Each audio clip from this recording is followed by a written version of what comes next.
Cuando hablamos de páncreas siempre pensamos que es un órgano que tiene patologías bastante complejas. ¿Usted sabe dónde está el páncreas? Acá. Bueno, muy genérico. Sí. Para hablar de esto estamos aquí con el doctor Lucio Uranga, que es médico cirujano, es especialista en cirugía de hígado, páncreas y vía biliar. Gracias, Lucio, por haber venido. Nos gustaría que nos ilustres dónde está el páncreas para que solo Rosy y toda la gente Claro, ¿y cuánto mide también? no diga por acá. Claro, ¿Cuánto piensa que mide un páncreas? Yo creo que es así si lo veo ahí. No se machete. ¿Cómo es? ¿Cuánto mide? 10 centímetros, 10 30, centímetros, 10. 40. No, tanto no 10 creo. centímetros, bueno. Doctor Lucio Uranga, todo suyo. Gracias por la invitación. Gracias. No está mal orientada, No. es por esa zona. Un poco más específico es en esa zona, pero más profundo de lo que uno pensaría, ¿no? Detrás del estómago, detrás de parte del hígado, detrás del colon transverso. O sea, está muy profundo, justo delante de los grandes vasos, aorta, ahí apoyado, lejos de todo. Y mide cerca de 20 centímetros. ¿Para qué sirve el páncreas? Tiene dos funciones más populares, digamos, que es la producción de insulina, Sí. enzima sin la cual nos volvemos diabéticos, diabéticos tipo 1, y producen enzimas que ayudan a la digestión de las proteínas y las grasas, fundamentalmente. ¿Se puede vivir sin páncreas? Es complejo, se puede, pero es muy complejo. Sí, hay casos excepcionales que tratamos de que no sucedan, de evitarlos, donde hay que extirpar todo el páncreas y el manejo de los azúcares y las enzimas y los reemplazos que hay que hacer son complejos. ¿Uno puede distinguir el dolor en el páncreas? Porque siempre te duele y me duele la panza. Entonces voy y vemos que hay, dónde está el dolor realmente. Es muy buena tu pregunta. El dolor del páncreas es bastante inespecífico, salvo en los episodios agudos de pancreatitis, que son dolores invalidantes, que no pasan desapercibidos y que uno necesariamente va a consultar a la guardia y le van a decir tenés una pancreatitis. Los dolores por lesiones nodulares, tumores, en general son bastante solapados e inespecíficos. Se confunden con dolores lumbares, dolores de espalda, dispepsia o problemas digestivos. Son bastante inespecíficos, salvo cuando se ubican en la cabeza, que al dolor o al trastorno digestivo se le agrega la coloración amarilla de la piel por obstrucción de la vía biliar. Entonces el dolor lo vas a tener más por acá, por la espalda. Habitualmente el dolor se va a la espalda cuando hay una lesión creciendo en el páncreas. ¿Sí? Con relación a los grupos etarios, ¿hay lesiones de páncreas detectables en los chicos o siempre es una patología del adulto? Hay mucho más patología en adultos que en los niños. Hay dos patologías en los niños que son bastante excepcionales. Empiezan a hacerse más frecuentes a partir de la adolescencia en mujeres. Dos patologías quísticas que se dan más frecuentemente a partir del desarrollo puberal. Y después son patologías más frecuentes en los adultos después de los 50. Bien, planteábamos recién en el inicio del programa que uno a veces va a hacerse un estudio ecográfico porque, viene una persona a mi consultorio y está con dolor abdominal. Pienso que es algo que puede tener con un cuadro biliar, un cálculo, una litiasis en la vesícula. Y cuando le encuentro por ahí un calculito acá en la vesícula, veo que dice lesión en páncreas. Y ahí ya, cuando uno se lo comenta al paciente y uno mismo, medio que se queda preocupado, ¿no? Y obviamente la cara del paciente piensa que el páncreas, una lesión de páncreas siempre es un cáncer de páncreas. ¿Qué tipo de lesiones hay en el páncreas? Bueno, no son todas lesiones neoplásicas, no son todos cáncer, afortunadamente. Hoy, hace poco en un congreso internacional de páncreas, uno de los médicos hablaba que las lesiones quísticas del páncreas es la nueva pandemia. Un tanto agorera la predicción, pero se calcula que hay alrededor de 400 millones de lesiones quísticas en pacientes en el mundo. Muchísimo. Para que la gente tenga una dimensión, hay 500 millones de personas con diabetes. Latinoamérica tiene 400 millones de habitantes. Claro. Es como toda Latinoamérica tuviera una lesión quística. Claro. Es algo muy frecuente. Obviamente que si fuera todo maligno sería una catástrofe. Son lesiones habitualmente de comportamiento indolente, inocentes, que muchas de ellas son benignas, algunas son premalignas y otras son malignas pero de bajo grado de malignidad. No son cáncer. ¿Sí? Y después viene el cáncer. Entonces, ¿cuáles son las causas que pueden afectar al páncreas? Tóxicos más comunes, alcohol y tabaco, y la ingesta, la obesidad, el sobrepeso, la ingesta de azúcares refinados, de lípidos en exceso. El páncreas graso devenido de la alimentación y la obesidad también afecta al páncreas y es factor predisponente de pancreatitis y de cáncer. ¿Hay un aumento de las lesiones en el páncreas o el aumento se debe a que cada vez más gente se hace estudios y aparecen estos hallazgos de manera fortuita? Bueno, un poco de ahora, la gente vive más. La gente se enferma un poco más, producto de lo que hablamos antes, el tipo de alimentación, etcétera, los factores mutógenos que nos exponemos todo el tiempo, pero sobre todo se estudia más. ¿Sí? Hay un aforismo bastante común en medicina que es el que no entiende lo que busca, no sabe lo que encuentra. Peor es cuando uno encuentra algo que no busca. Claro. Y eso es lo que pasa en los estudios de imágenes, que nos pasó mucho en pandemia. Este es el tórax, cuando uno hace una tomografía de tórax por alguna COVID, el control de COVID-19, etcétera, llegan más o menos hasta esta altura, ¿sí? Empiezan desde los hombros, llega hasta esta altura. Y esta altura incluye el páncreas. Entonces nosotros en pandemia empezamos a ver una cantidad infernal, y en todo el mundo, por eso se estima ese número importante de pacientes con lesiones quísticas, de quistes pancreáticos. Quistes que no dan ningún síntoma, que viene por litiasis, que no tiene ningún síntoma vinculable al páncreas y tiene el quiste. O sea, tenés mucho quistes y también otro tipo de lesiones. Exactamente. Cuando vos a la gente le decís, usted tiene un tumor, puedes estar hablando de un quiste.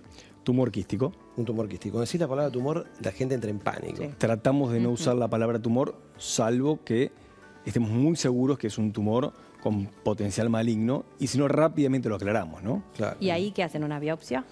Bueno, depende del caso. Hay casos que no requieren ningún control. Hay veces que las imágenes son muy específicas, donde la resonancia o la tomografía nos permite ya saber con un grado alto de certeza de que estamos hablando y que sabemos que son benignas y no hay que hacer nada. Otros sabemos que tienen un comportamiento indolente y no hay que hacer nada. Hay otras que sabemos que son agresivas y tampoco hay que biopsiar, sino que hay que operarlas directamente. Y después hay un gris, como en toda medicina, donde no sabemos si es de un tipo u otro, y en ese caso sí vamos a hacer una biopsia para estudiarla un poco más. Doctor Daga, debería hacer una pregunta a usted. Sí, porque yo escucho en el gimnasio algunos atletas que se inyectan insulina para generar hipertrofia. Y el páncreas es el órgano encargado de generar insulina. ¿Qué le pasa al páncreas si le damos insulina afuera a un páncreas sano? Bueno, normalmente el mecanismo de feedback que sucede en todo el cuerpo también pasa en cualquier glándula, ¿no? El sistema endocrinológico que ejerce entre la hipófisis, el hipotálamo y las glándulas periféricas es un eje muy bien regulado. Si uno inyecta en forma exógena, altera ese eje. Entonces probablemente haga una inhibición retrógrada de la producción de insulina pancreática. Gracias. ¿Qué tipos de quistes hay en páncreas? Este cuadro es muy interesante porque muestra los... Esta es la forma que tiene el páncreas. Esta es la forma del páncreas, un páncreas grandote, digamos. Claro. Cabeza, cabeza grandes, ¿no? Sí. Cuerpo y cola. Exactamente. Bien. Acá estamos viendo los 5 quistes más frecuentes del páncreas. Tenemos por un lado los más comunes que se llaman pseudoquistes, son quistes inflamatorios. Después de una pancreatitis, un inflamatorio, un deterioro inflamatorio del páncreas genera esto, que son inflamatorios, no son neoplasias quísticas ni tumores quísticos, sino son pseudoquistes. ¿Eso queda o se va? Muchas veces se va solo, algunas veces hay que intervenirlo y drenarlo, es variable, pero no se maligniza nunca. Bien. Después tenemos las neoplasias mucinosas. Sí. Las neoplasias mucinosas son tanto esta que se llama hipemenio, neoplasia intraductal, como esta, que es común en mujeres jóvenes. Son... Perdón, porque la gente por ahí, siempre el recordatorio de una celebrity les da idea, eso lo comentó ella, por eso lo podemos decir. Esta es la patología que tenía la cantante. Algo así, exactamente. Claro. Una de estas dos. Una neoplasia mucinosa. O sea, es un quiste, ¿qué es? Es un redondel, un tejido que produce moco, la piel interna, la mucosa produce moco. Entonces se llena de líquido mucoso, por eso se llama mucinosa. ¿Y este se puede malignizar? Los dos tienen potencial maligno, pero tienen un potencial maligno muy bajo y muy controlable. O sea, uno no es que, tengo esto, me tengo que operar corriendo, hay que hacer un seguimiento, y hay tiempo para ver las características y llegar muy a tiempo sin salir corriendo ni desesperar. No son lesiones que nos preocupen de inicio. Por supuesto que hay que controlarlas, ¿eh? Esto por síntomas, esto por potencial desarrollo de algo más agresivo.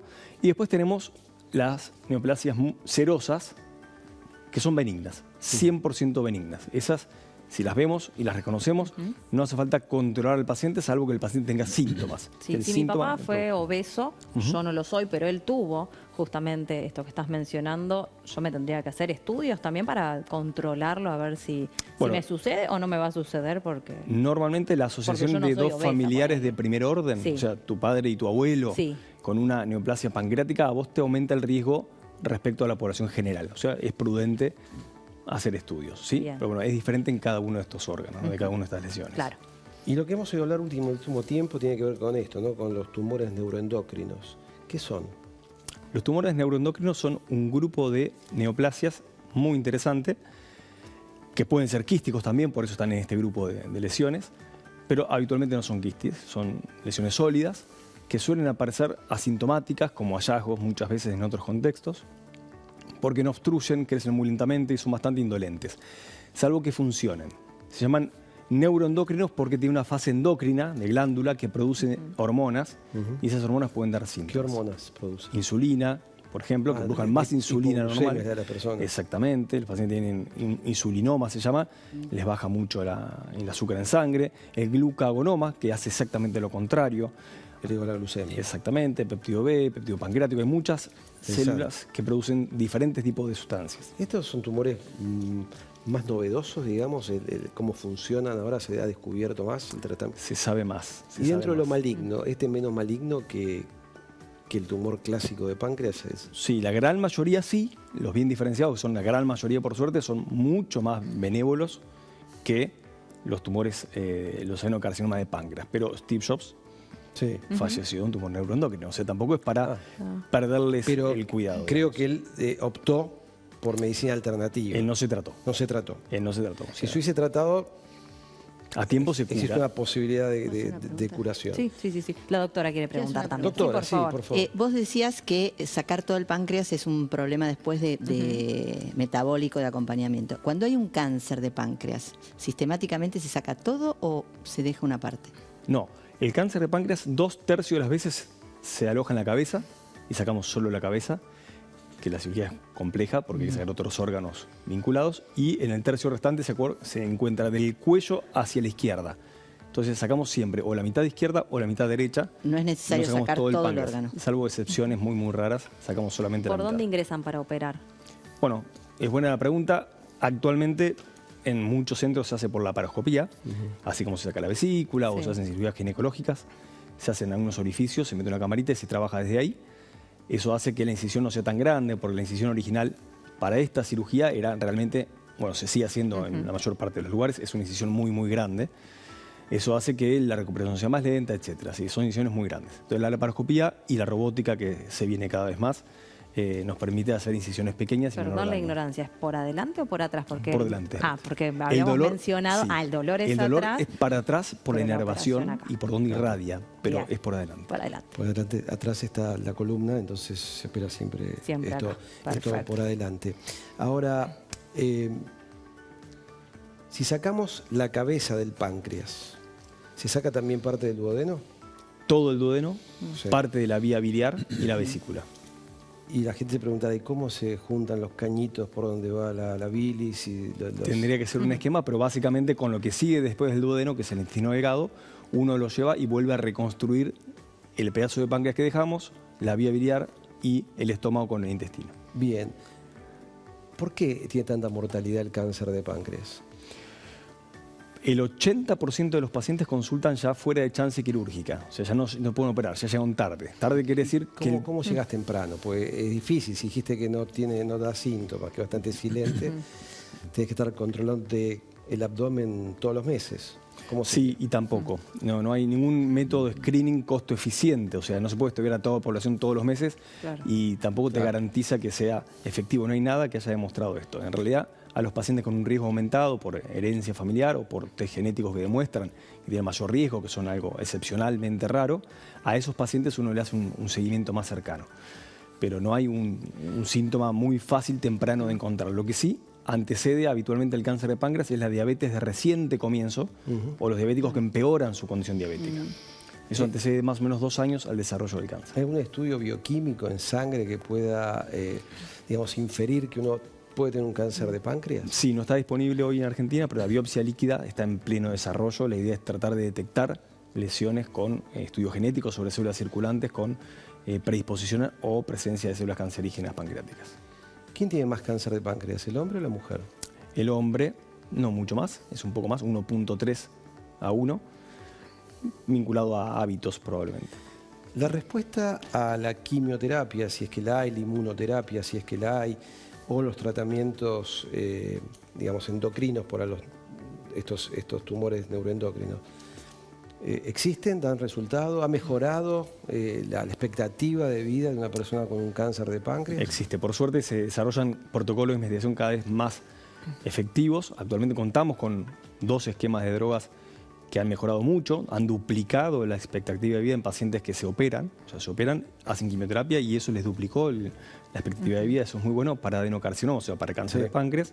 Los tumores neuroendocrinos en su mayoría tienen buen pronóstico y hay muchas terapias posibles para la presencia de tumores incluso diseminados. Hay pacientes que viven 10 años, 15 años en tratamientos y no fallecen a causa de los tumores neuroendocrinos. El adenocarcinoma es mucho más letal, tiene una supervivencia a 5 años que no supera el 5% habitualmente. Claro, o sea que la posibilidad de morir antes de los 5 años es elevada para este tipo de tumores. ¿Han encontrado algún factor que ustedes hayan notado o que se haya publicado que han hecho crecer la estadística del aumento de los tumores de páncreas? No, de hecho el crecimiento, hay un gráfico muy lindo, bueno, lo traje, que está analizado en el Instituto Nacional del Cáncer de Estados Unidos del año 1930 a 1918. El crecimiento del cáncer de páncreas fue muy sutil, muy lento, no hubo un pico de crecimiento y todos creemos que tiene que ver con la longevidad de la población y con el mejor diagnóstico en Occidente sobre todo, ¿no? Pero a diferencia de los otros tumores, nunca bajó. Nunca bajó. Todos en el momento empiezan a bajar su incidencia, el páncreas sigue subiendo. Hoy es el tercer tumor más letal y apuntamos a el segundo lugar en el 2030, o sea que tiene una letalidad muy importante. Importante. Bueno, muchísimas gracias. Muchas gracias, Doc. Gracias. Gracias a ustedes. Bueno, gracias a todos. Se nos fue yendo el programa, se nos fue. Gracias, doctora Martina. Gracias a ustedes. Gracias, doctor D'Agata, por haber venido. Muchas gracias, Lucio Uranga, por haber venido. Y a los que están detrás de cámara y al público también por seguirnos aquí en Intelexis. Aprendió bien, ¿no? El tema de páncreas. Mire que después le tomo, ¿eh? Hacemos un múltiple choice de todo lo que pasó en estas mesas. En diciembre me toman la evaluación final. Yo tengo una prueba acá y va a tener que responder en un múltiple choice. Qué nervios. ¿Qué le parece? Lo acepto. Bueno, ¿pasó bien? Sí, espectacular. Bueno, esperemos que ustedes también. Muchísimas gracias. Nos vemos como siempre la semana que viene. Chao.